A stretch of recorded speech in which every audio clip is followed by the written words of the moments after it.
Archalar olami, yashil bir makon, tabiat baridan taralgan ifon.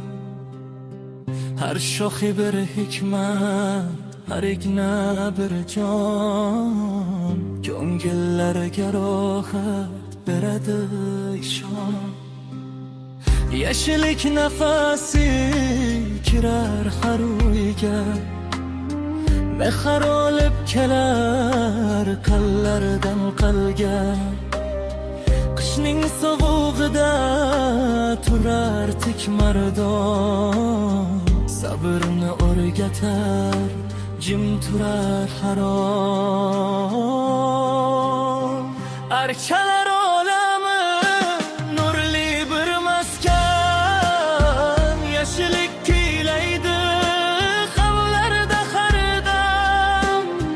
Mehr va tabiat birlashgan makon, sen bilan go'zal bu ona zamin jon.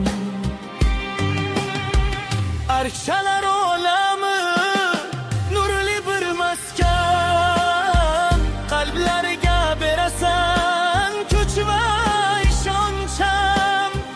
Yashna gullab yashna, yuksal har zamon, sen bilan bar hayot bu go'zal makon.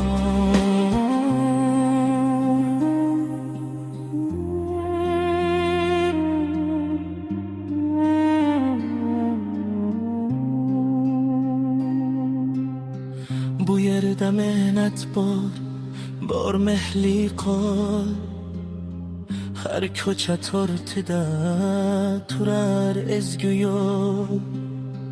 Bu yo'lingdan qaytma, hech ham toliqma.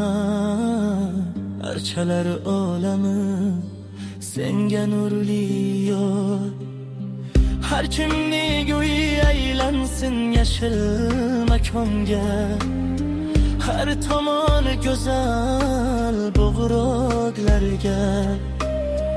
Archalarning turfa xili bezatib tursin, archa ekish aylanmasin qalbda armonga. Archalar olami, nurli bir maskan, yashna gullab yashna, yuksal har zamon.